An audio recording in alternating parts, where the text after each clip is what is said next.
नमोस्तु महाराष्ट्री, नमोस्तु महाराष्ट्री।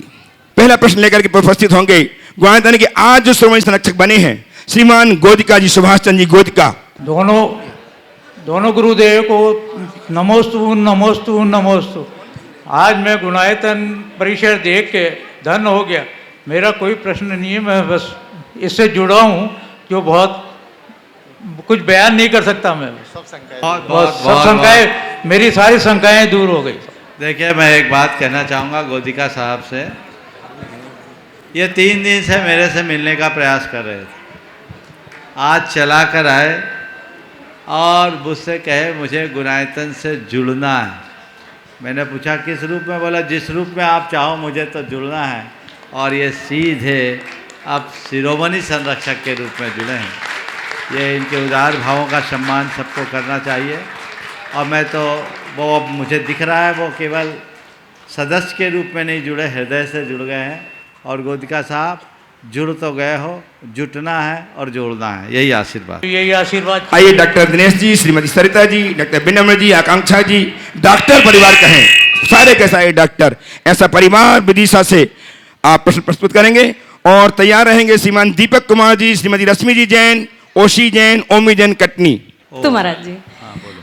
महाराज जी, हम लोग स्वाध्याय करते हैं तो अंदर से तो वीतरागता आती है, यानी भाव ऐसे होते हैं, लेकिन बाहर से हम रागी लोगों का उद्धार कैसे होगा महाराज जी? देखिए, रागी लोगों का उद्धार कैसे होगा? देखो, उद्धार तो तभी होगा जब हम भीतर से अपना उद्धार करें। ये बात सही है कि जब हम बातें सुनते हैं, पढ़ते हैं, चीज़ें समझ में आती है तो मन थोड़ा हिलता है जी महाराज। और एक दिशा की तरफ बढ़ना शुरू करता है। लेकिन हमारे पुराने संस्कार कुछ ऐसे हैं जो बार बार हम पर हावी हो जाते हैं और उसके कारण हम वह नहीं कर पाते जो हमें करना चाहिए। हताश नहीं होना चाहिए। बार बार अभ्यास और प्रयास से ही हम अपने जीवन में बदलाव ला सकते हैं। आज नहीं कल हम सफल होंगे, ऐसा प्रयास करना। नमोस्तु महाराज जी, नमोस्तु महाराज जी, नमोस्तु। आइए श्रीमान दीपक कुमार जी अपने परिवार के साथ कटनी से। और तैयार हैं अंकुश जी जैन, ऋतु जी जैन, छतपुरिया परिवार खुरई। महाराज जी, कटनी से मेरे एक मित्र हैं और भाई भी हैं, श्री संजय सत्येंद्र पाठक, जो वर्तमान में बिजरावगढ़ विधानसभा से विधायक भी हैं। उन्होंने आपसे उनकी एक जिज्ञासा थी आपसे एक प्रश्न करने की, लेकिन उसके पहले मैं उनके बारे में 2 शब्द बोलना चाहता हूँ। महाराज जी, यह एक ऐसा दयालु और परोपकारी परिवार है जो कि पूरे शहर में किसी भी प्रकार का इलाज हो या कुछ भी, किसी के एक्सीडेंट हो या शारीरिक बीमारी हो, अपने खर्चे से आज तक पूरा इलाज कराते आए हैं ये। इसके अलावा किसी भी लड़की की, गरीब कन्या की शादी हो, इनके पूज्य पिताजी श्री सत्येंद्र पाठक जी ने आज तक ना जाने कितनी गरीब कन्याओं की शादी करा चुके हैं। किसी का घर जल जाए, किसी का मकान गिर जाए, पूरा घर दुकान सब बना के देते हैं। महाराज जी, उनका ही एक क्वेश्चन है जो मैं आपके सामने रखना चाहता हूँ। बोलो। मनुष्य योनि में जन्म लेने के पश्चात जीवन सार्थक बनाते हुए मोक्ष की प्राप्ति कैसे की जा सकती है? देखिए, बहुत अच्छी बात है, बहुत अच्छा सवाल पाठक जी ने किया है। हम सबका चरम लक्ष्य मोक्ष है और ये बात 100% सत्य है कि मोक्ष की उपलब्धि केवल मनुष्य जीवन में ही संभव। अब रहा सवाल मोक्ष की प्राप्ति कैसे हो सकती है, तो सबसे पहले हमें मोक्ष को समझना पड़ेगा, तब हम मोक्ष की प्राप्ति की बात करेंगे। मोक्ष है क्या? बंधन से मुक्ति का नाम मोक्ष है और बंधन हम आप सब पर अनादि का है। अनादि से हम सब बंधन में बंधे हैं। कर्मों का बंधन हम सबके साथ है और उस बंधन का मूल कारण हमारे भीतर का मोह, हमारे भीतर का अहंकार, हमारे भीतर का अज्ञान। जब तक हमारे भीतर का मोह, ममत्व, अज्ञान, अहंकार रहेगा, हम पर हावी होगा, बंधन चढ़ता रहेगा। जब हम ज्ञान प्राप्त करते हैं, अपने मोहों के बंधन को काटने में समर्थ हो जाते हैं, तब हमें मुक्ति मिल जाती है। ये समझ केवल मनुष्य को ही होती है और उसके लिए उसे वीतराग होना पड़ता है। जैसे ही वह वीतराग अवस्था को हासिल करता है, उसके सारे बंधन तड़ा कर टूट जाते हैं एक पल में। और एक बार मोक्ष हो जाना तो जन्म मरण से हमेशा हमेशा के लिए मुक्त हो जाना, आवागमन ही छूट जाना। तो वो अभ्यास करने के लिए हमें अनंत जन्म लग जाते हैं। लेकिन जो व्यक्ति आत्मबोध को प्राप्त करके उस दिशा में आगे बढ़ता है, वो सुनिश्चित तौर पर मोक्ष का अधिकारी हो। नमस्ते महाराज। उपस्थित हों दीपक कुमार जी परिवार कटनी से। महाराज जी नमस्ते। इसके बाद महाराज जी मेरा ये सवाल है कि मैं सब कुछ पढ़ के जाता हूँ एग्ज़ाम में, लेकिन नर्वस होने के कारण मेरा जो भी याद रहता है वो मैं लिख नहीं पाता हूँ, जिस कारण से मुझे फल नहीं मिलता है मेरे लिए। ये तुम्हारी नहीं, बहुतों की ऐसी समस्या है। मैं उन सब से कहूँगा जिनका मन नर्वस हो जाता है, जिनका कॉन्फिडेंस वीक हो जाता है, वो घबराए नहीं। उसके लिए मैं क्या कर नित्य ओंकार की नाद करना शुरू करें और भावना योग करें। उनका कॉन्फिडेंस बिल्टअप होगा, याद करने की क्षमता भी विकसित होगी और लिखने की क्षमता भी विकसित होगी। ओम। महाराज जी आज आपके द्वारा हम जो गुणायतन से जुड़े हैं और आपने हमें इस संस्था से जोड़ा, उसके लिए हम आपके बहुत बहुत जन्मों जन्मों तक ऋणी रहेंगे। बहुत सुंदर, नमोस्तु बहुत महाराज। सुंदर, बहुत। उस्मानपुरा दिल्ली से सितारा देवी अपने पुत्र के साथ। महाराज जी के चरणों में बारंबार नमोस्तु नमोस्तु नमोस्तु। महाराज जी आपका आशीर्वाद हमेशा हमारे परिवार पे बना रहे। मेरा प्रश्न ये है, जीवन में कुछ लम्हे ऐसे आते हैं जब हम अपनी मुस्कान की तिलांजलि देकर दूसरों को खुशी देते हैं, तब हम अपनी भावना कैसी रखें? मेरा प्रश्न बस इतना ही है आपसे। देखिए, अपने मुस्कान को तिलांजलि देकर दूसरों को खुशी देना बहुत उत्तम और उत्कृष्ट भावना का द्योतक है। जब कभी भी ऐसा हो तो उस समय हमें अपने भावनाओं पर नियंत्रण रखना सीखना चाहिए। यदि हम अपनी दूसरों की खुशी के लिए अपने मुस्कान को तिलांजलि देते हैं तो ये मनुष्य नहीं, देवत्व का द्योतक है, देवता के लक्षण। बशर्ते हम इसे सहज रूप से करें, ऐसा करके सामने वाले के ऊपर एहसान न दिखाएं और इसका अहंकार मन में न लाएं, तो ये हमारे जीवन की प्रगति का सबल आधार बनेगा। उपस्थित हो सितारा देवी। मेरा नाम जिया जैन है। मेरा प्रश्न ये है कि इंसान का धर्म बड़ा होता है या कर्म बड़ा होता है? धर्म करने वाले व्यक्ति के अगर कर्म अच्छे ना हो तो क्या धर्म उसके कभी काम आएगा? और अच्छे कर्म वाले करने वाले का इंसान अगर धर्म ना करे तो क्या कर्म उसके काम आएगा? कृपया मार्गदर्शन करें। ये सवाल लगातार 3 दिन से आ रहा है। इसी आशय के सवाल को लोग पूछ रहे हैं अलग अलग तरीके, है ना। मैं संक्षेप में आज पुनः उत्तर देता हूँ। हम लोग धर्म और कर्म को अलग अलग देखते हैं, जबकि धर्म केवल धर्माचरण का नाम नहीं है। कर्म में सत्यता, नैतिकता और प्रामाणिकता से जुड़ जाना भी धर्म है। तो धर्म में कर्म करो और कर्म को धर्म मानो, जीवन तब संतुलित हो। उपस्थित हो श्रीमान अरुण जी सेठी हजारीबाग। बस बस बस एक मिनट बोलो। हाँ बोलो। माँ डॉक्टर बनना चाहती है, उसको आशीर्वाद दें। हाँ आशीर्वाद। चलो अरुण जी सेठी हजारीबाग से उपस्थित हो। तैयार रहेंगे श्रीमान मुकेश जी राजेश जी जैन मंडला से। आर के लाज मंडला। नमोस्तु महाराज जी, नमोस्तु महाराज जी, नमोस्तु महाराज जी।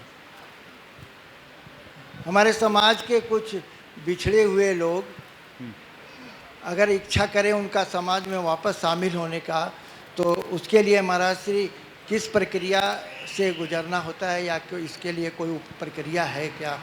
देखिए, सारी प्रक्रियाएं हैं, सारी विधियां हैं, पर जो बिछड़ गए उन्हें अपनाना चाहिए। लेकिन उसकी प्रक्रिया उन्हें पहले भावों और विचारों से बदलना चाहिए। धीरे धीरे धीरे धीरे वो अपने आप को तैयार करें, फिर उनके अंतःस्थल को टटोलते हुए उसकी पूरी प्रक्रिया आनी चाहिए।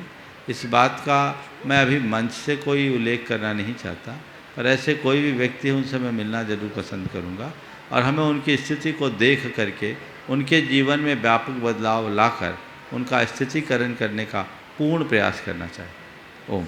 उपस्थित हो मंडला से श्रीमान राजेश जी नमस्ते और मुकेश जी अपने मित्रों के साथ। तैयार हैं श्रीमती ज्योति जैन, जयकुमार जैन, संगीता जैन, राजनांदगांव छत्तीसगढ़। नमोस्तु महाराज जी।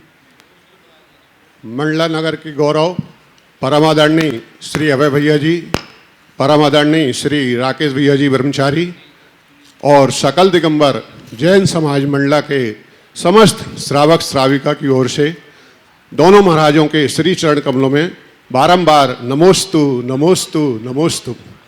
महाराज जी, हमारा प्रश्न है, संसार, शरीर और भोगों का वास्तविक ज्ञान कैसे प्राप्त हो और हमारी दृष्टि, हमारा ज्ञान और हमारा आचरण कैसा हो जिससे हमारा मोक्ष मार्ग प्रशस्त हो। नमोस्तु महाराज जी। संसार, शरीर और भोगों का वास्तविक ज्ञान कैसे हो और हमारी दृष्टि, आचरण और ज्ञान कैसे हो जिससे हमारा मोक्ष मार्ग प्रशस्त हो।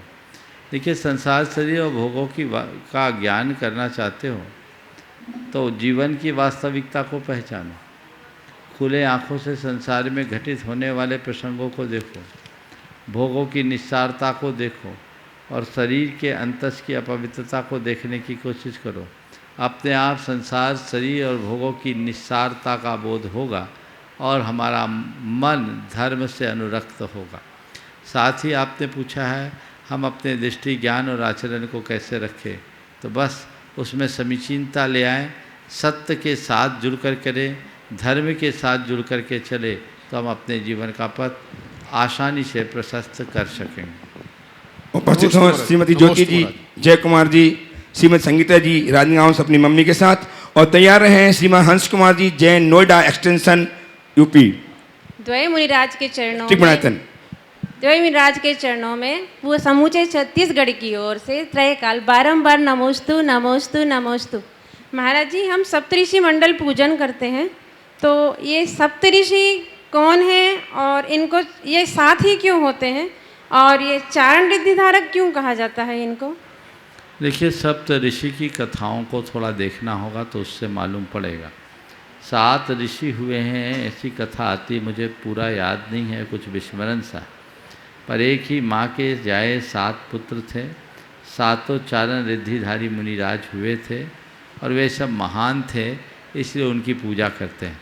सप्त ऋषि की कथा संभवतः आराधना कथा कोश में मिलेगी, वहाँ से आप देख सकते हैं। महाराज जी, कुछ शब्द ऐसे समझ में नहीं आते हैं, इसलिए कथा में जी महाराज, वो मुझे दिखा देना, बता दूंगा। जी महाराज। उपस्थित हों श्रीमान हंस कुमार जी, जैन, नोएडा एक्सटेंशन, उत्तर प्रदेश से, ट्रस्टी गुणायतन, और तैयार रहेंगे बरेली, भोपाल से 36 श्रावकों का समूह प्रश्न करेंगे। संजीव जी, जैन, बरेली। नमोस्तु महर्षि जी।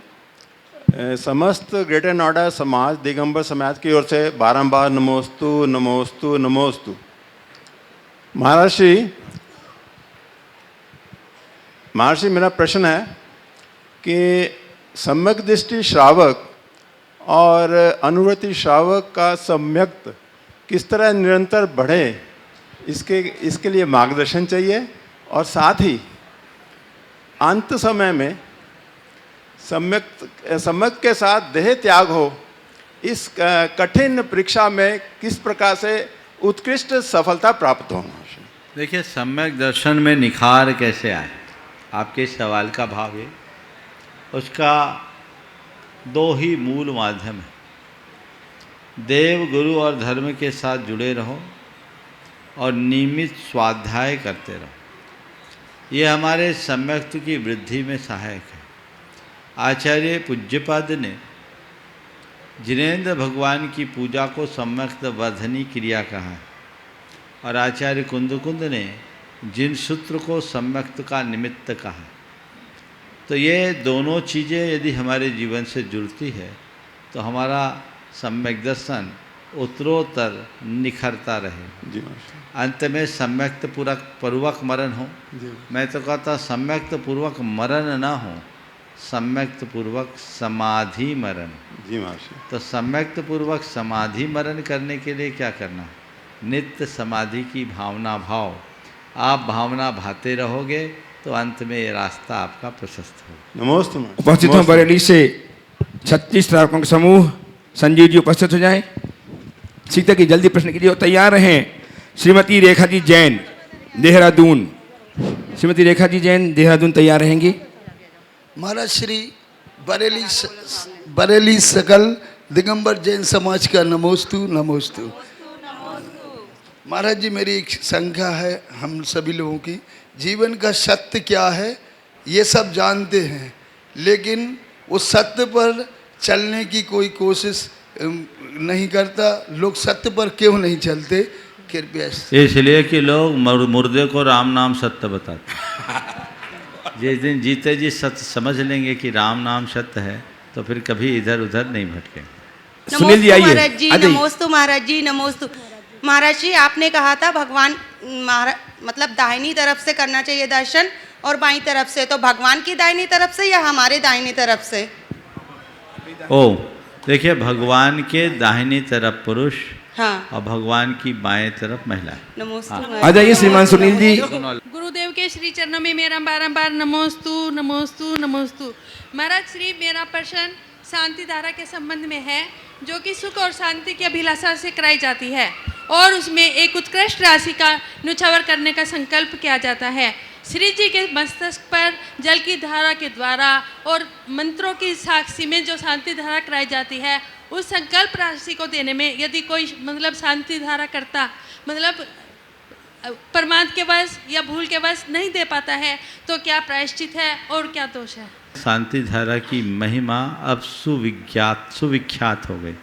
हर कोई शांति धारा की महिमा से पूरी तरह परिचित हो गया और लोगों का शांति धारा के प्रति रुझान भी बढ़ा है।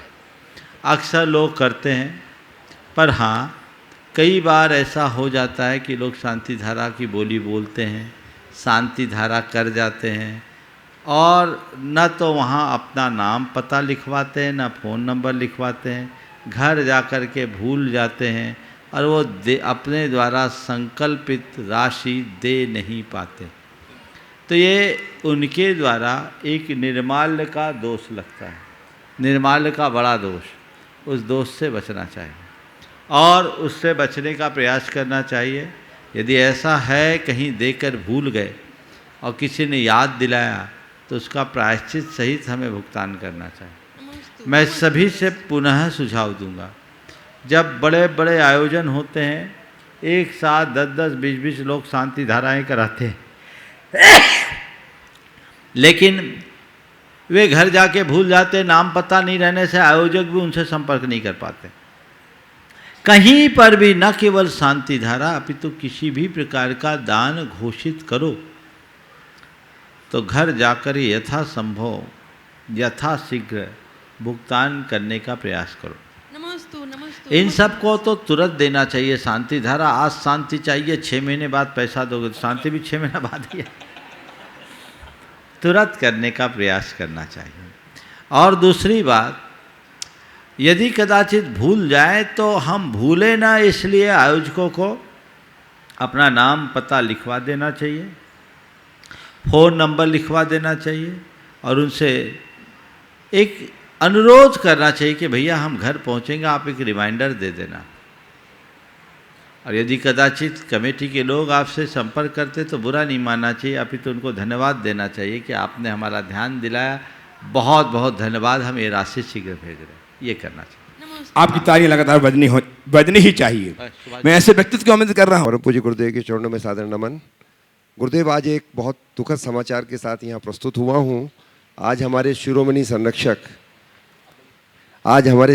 संरक्षक श्री विनोद कुमार जी देहरादून के पिताजी श्री चंद्रसेन जी का देवलोक गमन हुआ। किंतु हर्ष की बात यह है कि लगभग 95 वर्ष की आयु में बहुत समाधिपूर्वक, बहुत अच्छे स्वभाव के साथ उन्होंने इस देह का, सांसारिक देह का त्याग किया। पिछले 5 दिनों से गुरुदेव उन्होंने अन्न जल का त्याग कर दिया था और सभी अनुव्रत धारण कर लिए थे और बहुत समाधिपूर्वक उनका मरण हुआ, उनका देवलोक गमन हुआ। ये बड़ी प्रसन्नता का विषय है। तो गुरुदेव उनके और उनके परिवार के लिए आपका आशीर्वाद चाहते हैं। आपके चरणों में नमस्ते गुरुदेव। देखिए, विनोद जी बड़े धर्मनिष्ठ व्यक्ति और उनके पिताजी भी बड़े धार्मिक। अधिक उम्र और शरीर से अशक्त होने के कारण उनका आना तो नहीं हुआ, लेकिन उनकी भावनाएं सदैव रही। अब मुझे इस बात की बड़ी प्रसन्नता है, आना जाना तो लगा हुआ है, उम्र के बाद एक पड़ाव में दुनिया से सबको जाना है।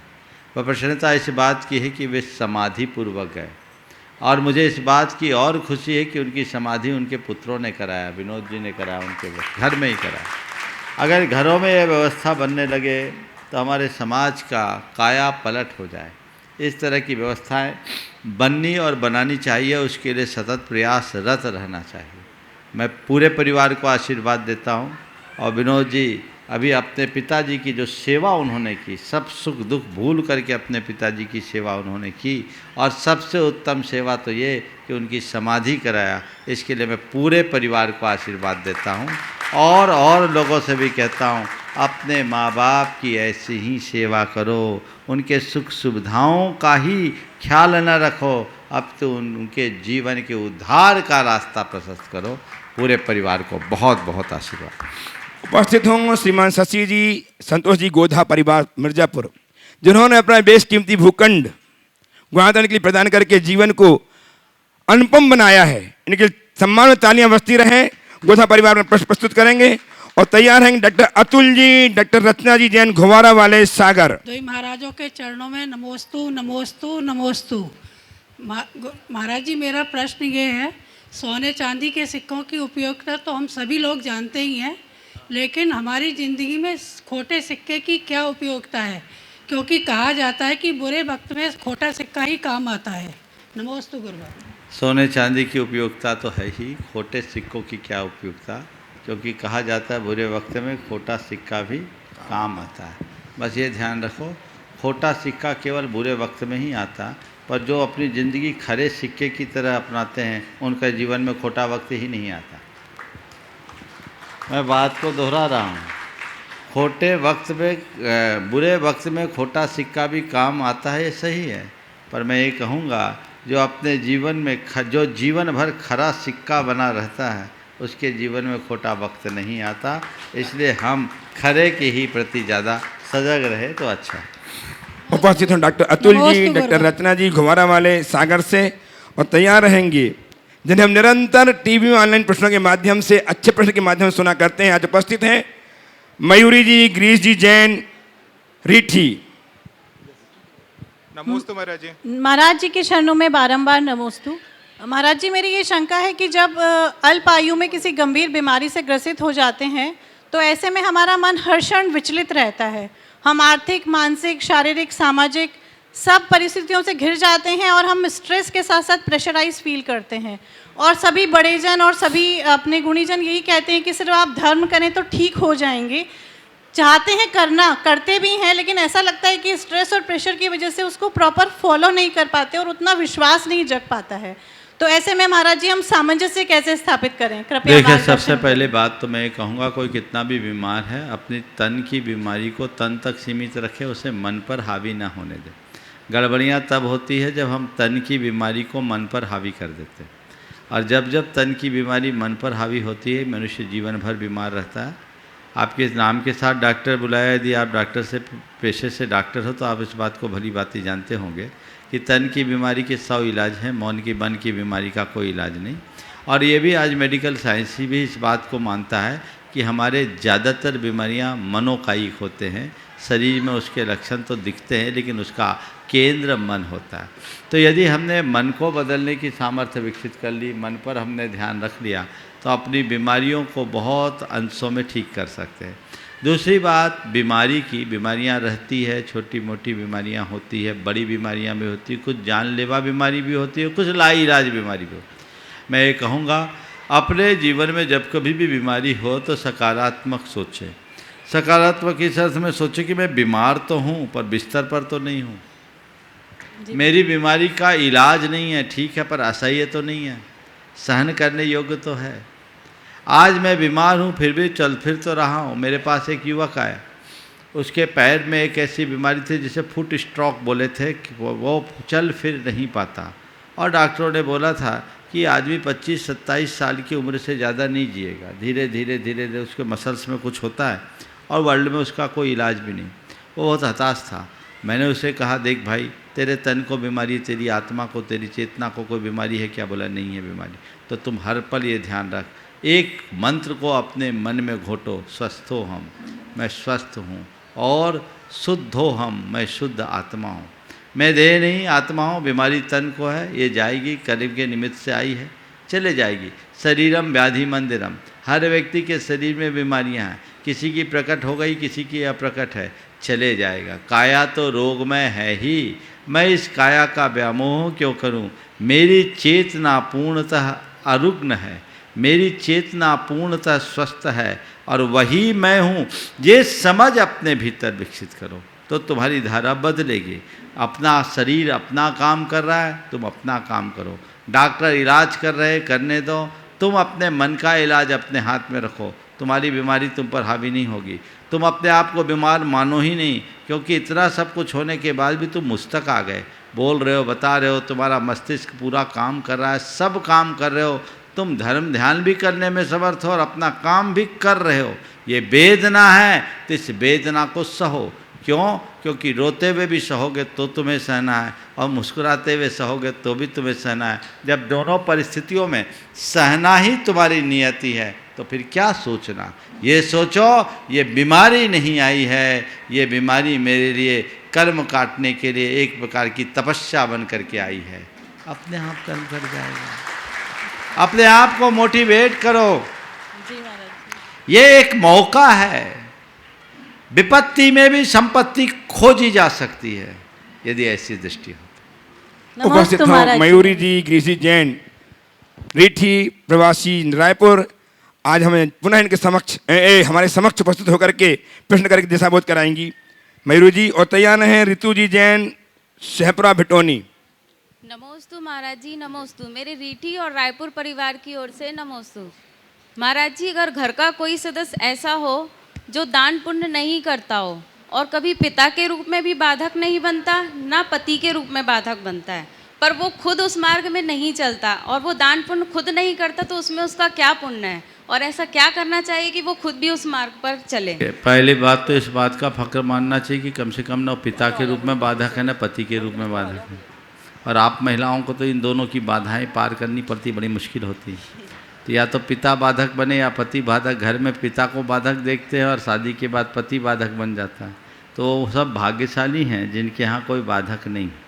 अब रहा सवाल वो खुद नहीं करता, कोई बात नहीं, तुम्हें करने का मौका मिलता है, तुम करते रहो। उसके लिए किसी तरह से कोशो मत, उसके लिए भावना भाव कि इनकी भी सद्बुद्धि आए और ये भी दान पुण्य करने के लिए उत्साहित हो। मैं एक जानता हूँ, मेरे संपर्क में बहुत सारे ऐसे लोग हैं जो कभी दान पुण्य का नाम करना भी पसंद नहीं करते थे, और जब उनकी भावना जगी तो आज ऐसे है कि समाज में बड़े दानियों में उनका नाम है। तो वक्त आएगा, अधीर मत होइए। महाराज जी नमोस्तु। ऋतु जैन शहपुरा से और तैयार रहेंगे परिवार। हाँ महाराज जी नमोस्तु। महाराज जी, मैंने अभी अष्टानिका पर्व लिए, लेकिन अष्टानिका पर्व की जो विधि होती है उस विधि को हम अपने दैनिक कार्यों के कारण, कुछ परिस्थितियों के कारण पूरा नहीं कर पाते हैं, तो हमें उस व्रत का कितना फल प्राप्त हो सकता है, ये कृपया मार्गदर्शन। देखो, जितना करोगे उतना तो होगा ही, जितना इधर उधर डिस्टर्ब होगा उतना बट्टा लगेगा। 100% मार्क्स लाने के लिए 100% अपना परफॉर्मेंस होना चाहिए, लेकिन नहीं करने की अपेक्षा जितना बने उतना कर।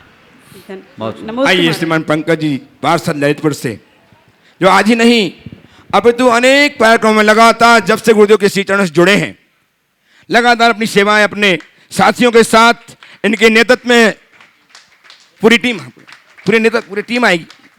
पूरी टीम प्रमाण सागर सेवा संघ ललितपुर पंकज जी के नेतृत्व में, जिन्होंने अपनी कर्मठता का, अपना जोहारूपन का, अपना सेवा, अपनी भक्ति श्रद्धा का परिचय दिया है। लगातार तालियां बजती रहें। साथ में छोटे पहलवान ललितपुर ये प्रश्न के लिए तैयार रहेंगे, इनको प्रश्न भी करना, सम्मान करेंगे।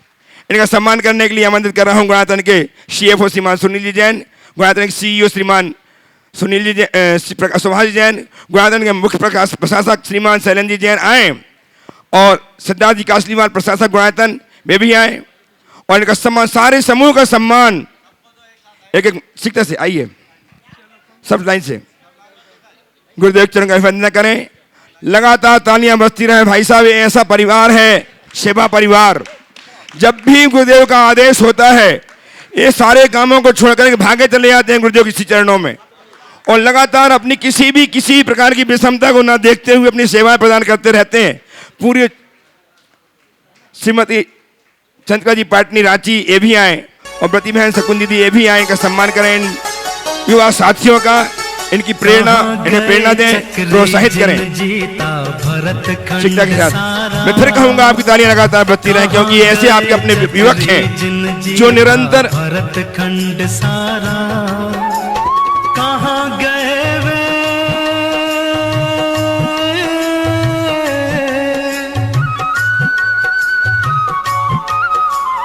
कहाँ गए वे राम और लक्ष्मण जिन रावण मारा। ओम। देखिए अभी प्रमाण सागर सबका करिए ना जल्दी से, एक बार आप लोग जोरदार करतल ध्वनि से इन युवकों का स्वागत करें।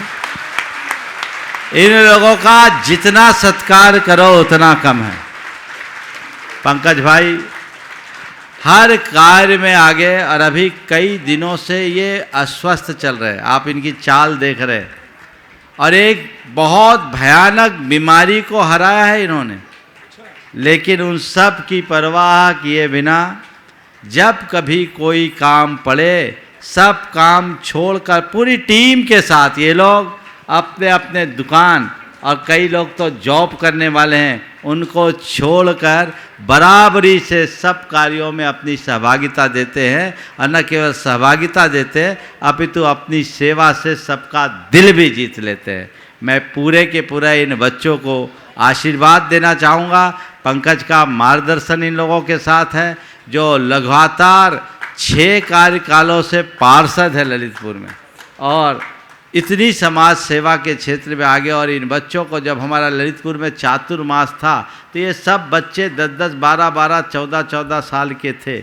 आज ये सब बड़े हो गए और पिछले लगभग 12-14 वर्षों से सभी कार्यक्रमों में बढ़ चढ़ कर के हिस्सा ले रहे हैं, और ये हर कार्य में अपनी सहभागिता देते हैं। इस बार के विधान में यदि ये लोग नहीं होते तो बहुत सारी व्यवस्थाएं धरी रह जाती।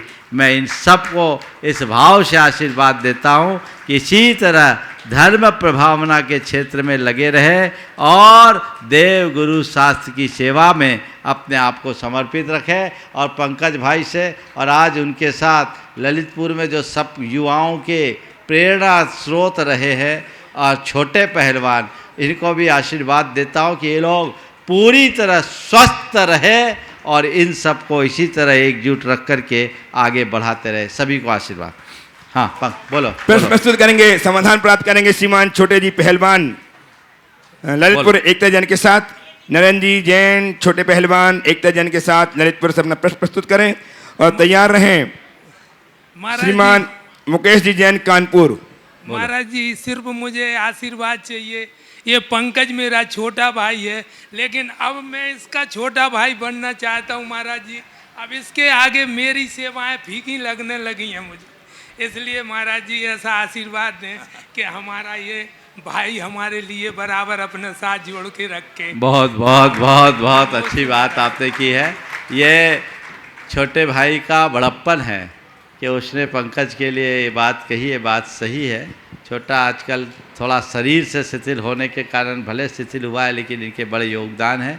ललितपुर में युवाओं की पूरी टीम को तैयार करने में छोटे भाई का बहुत महत्वपूर्ण योगदान है। और पंकज की बात जो आपने की है बहुत बहुत सराहनीय है। ये लोग इसी तरह इस पथ पर चलते रहे, मेरा आशीर्वाद। हे गुरुदेव, नमोस्तु नमोस्तु नमोस्तु। गुरुदेव, जिस तरह हमारे यहाँ प्रमाण सागर सेवा संघ के सभी नवयुवक साथी इतनी बढ़ चढ़कर मेहनत करते हैं, आज आपके सामने आपके चरणों में 3 पीढ़ी खड़ी हैं। एक पीढ़ी आदरणीय श्री नरेंद्र कुमार जी जैन छोटे पहलवान, और इन्हीं के द्वारा श्री राजकुमार जी जैन कैप्टन के द्वारा तैयार की गई दूसरी पीढ़ी पंकज। तीसरी पीढ़ी गुरुजी जिनको हम लोग स्वयं अपने साथ आते हैं, अनूप जी, नयन जी, श्री प्रमाण सागर सेवा संघ मौसम वगैरह के साथ। तो गुरुजी इन लोगों को ऐसा आपके चरणों का क्या आशीर्वाद है और मुखार बिंद से क्या है कि हम सभी लोग इसी तरह देव शास्त्र गुरु की सेवा में अपने मान सम्मान को भी ना समझते हुए हमेशा अग्रणी बने रहें। कृपया दिशा निर्देशन करें। बहुत ही महत्वपूर्ण बात अभी पंकज ने की है। ये बात अगर पूरे देश में कहीं देखने को मिलेगी तो केवल ललितपुर में मिलेगी। ललितपुर में हमारे समाज के युवाओं ने बिल्कुल अभी मेरे ख्याल से छोटे 65 पार हो गए होंगे। हाँ, और ये पहलवान थे खलीफा जो पहलवान होते हैं खलीफा को जानते हैं, खलीफा का कितना महत्व होता है। और व्यायामशाला को संचालित करते हुए युवाओं की टीम वीर व्यायामशाला के माध्यम से चलाते चलाते, और ये दूसरी और आज तीसरी पीढ़ी यहाँ आई है। मैं यही कहूँगा इन युवकों से कि अपने ये तुम लोगों के अभिभावक हैं, गार्जियन हैं, इनका मार्गदर्शन लेते हुए जैसे इन लोगों ने समाज सेवा में अपनी निस्वार्थ भाव से सेवाएं दी है, समर्पित की है, तुम लोग भी ऐसे ही करते रहो, यही आशीर्वाद। ओम। चलो मुकेश जी कानपुर उपस्थित हो, तैयार है सपंजन हरदा। मुकेश जी। महाराज जी, कागज की किताब तो इंसान लिखता है, पर इंसान की जिंदगी की किताब कौन लिखता है? उसके कर्म या किस्मत? कागज़ की किताब इंसान लिखता है, और ज़िंदगी की किताब को कौन लिखता है? कर्म या किस्मत? लिखता तो इंसान ही है, पर लेखनी कर्म बनती, और किस्मत उसको पढ़ने के लिए अवसर देती है। समझ गए? कर्म की लेखनी से जीवन की किताब को इंसान लिखता है, और किस्मत उसको मांसते रहती है। जो सुनाई पड़े उसे अपनी लेखनी से लिखा हुआ अंकित अक्षर मानकर स्वीकार करो। आइए सपन जी हरदा से तैयार हैं। दिगंबर जैन समाज की ओर से नमोस्तु महाराज जी, नमोस्तु नमोस्तु। महाराज श्री, मेरी शंका यह है कि जब हम प्रतिदिन अभिषेक एवं शांति धारा करते हैं तो हम उस प्रतिमा से हमको राग प्रकट हो जाता है, तो उस समय पुण्य का बंद होता है या पाप का वीतराग भगवान के जब हम अभिषेक शांति? ये बताओ, आग में गर्म पानी डालते हैं तो आग बुझती है कि भभकती है? हाँ, बुझती है। बुझती है ना। तो भगवान का राग करोगे तो संसार की आग बुझेगी, भभकेगी नहीं, चिंता मत करो। नमोस्तु महाराज जी, नमोस्तु नमोस्तु नमोस्तु। राजकुमार जी उपस्थित हो मंदसौर से, और तैयार हैं तहसीलदार कुंडम जबलपुर कुमारी नेहा जैन, राकेश जैन, श्रीमती किरण जैन बुढ़ार। शाश्वत सिद्ध भूमि में विराजित हैं आप, गुणायतन के प्रणेता, हम सबका नमोस्तु त्रयबार, नमोस्तु त्रयबार। महाराज श्री, मेरे परिवार व ललितपुर परिवार की ओर से मेरा आपको त्रयबार नमोस्तु नमोस्तु नमोस्तु। गुणायतन की ये असीम प्रभाव देखकर मेरे मन में एक प्रश्न आता है कि महाराज जी, धर्म प्रभावना अनेक प्रकार से होती है, परंतु वास्तविक धर्म क्या है तथा धर्म प्रभावना कैसे की जा सकती है? महाराज जी, आपने पूछा वास्तविक धर्म क्या है? धर्म वास्तविक ही होता, अवास्तविक नहीं। जो अवास्तविक होता वह धर्म होता है। वास्तविक धर्म प्रभावना क्या है और कैसे की जा सकती है? जी महाराज। धर्म वही जो धारा जाए, और उस धर्म को हम खुद धारे और लोगों को उसका महत्व बोध कराए, उससे धर्म की प्रभावना हो सकती। धर्म प्रभावना के कई माध्यम, एक हमारा आचार व्यवहार, दूसरा तत्व ज्ञान का प्रसार, तीसरा अपने धर्म की महिमा का विस्तार, चौथा त्याग और तप। ये हमारे धर्म प्रभावना के आधार है। हम जिन भी माध्यमों से धर्म की प्रेरणा लोगों को दे सके वो धर्म प्रभावना का अंग है। जिसे देखकर, जिसे सुनकर, जिसे पढ़कर या जिसके संपर्क में आकर हृदय में धर्म की भावना हो या अंदर का मोटिवेशन प्रकट हो, समझ लेना वे सब के सब धर्म प्रभावना के आधार। सुश्री नेहा। नमोस्तु महाराज जी। नमोस्तु महाराज श्री, मेरा प्रश्न एक निवेदन है। जब क्षमा सागर महाराज जी थे तो उनके द्वारा सारे युवाओं को एक मंच पर जोड़ने का प्रयास किया जाता था। उसी दौरान मुझे 3 बार यंग जन अवार्ड में जाने का मौका भी मिला।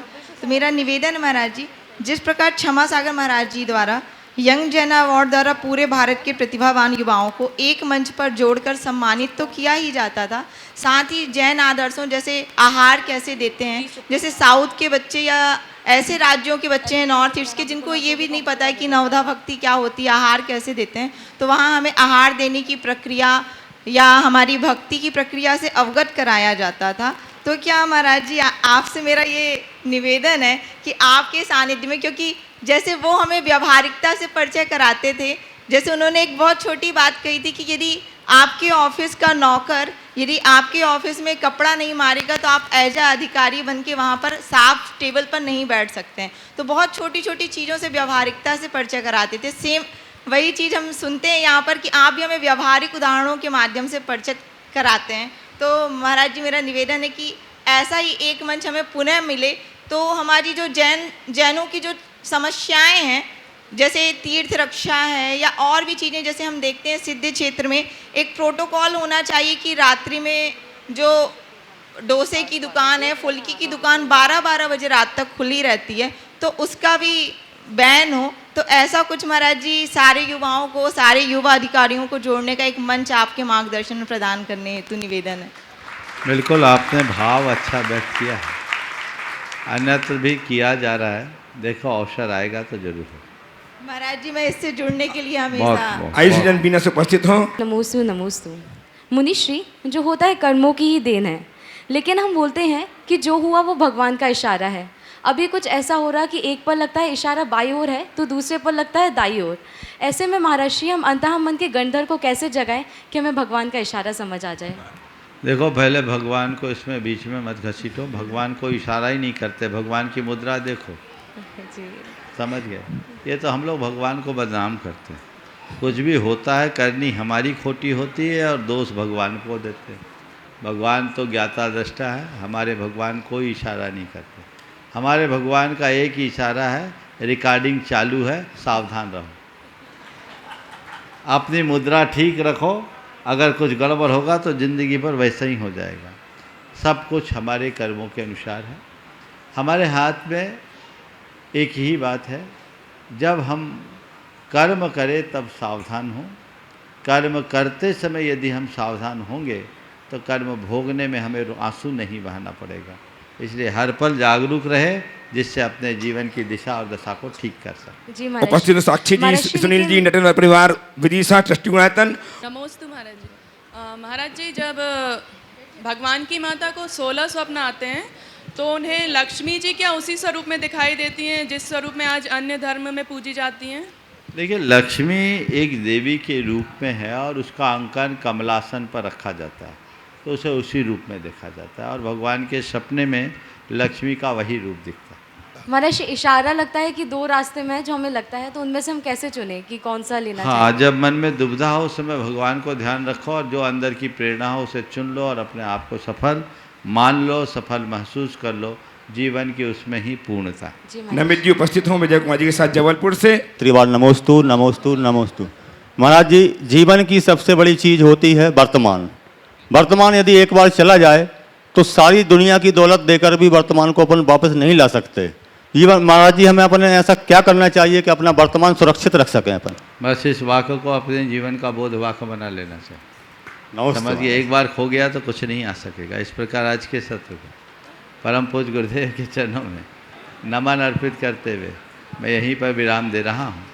बोलिए परम पूज्य आचार्य गुरुवर श्री विद्यासागर जी महाराज। जय जय।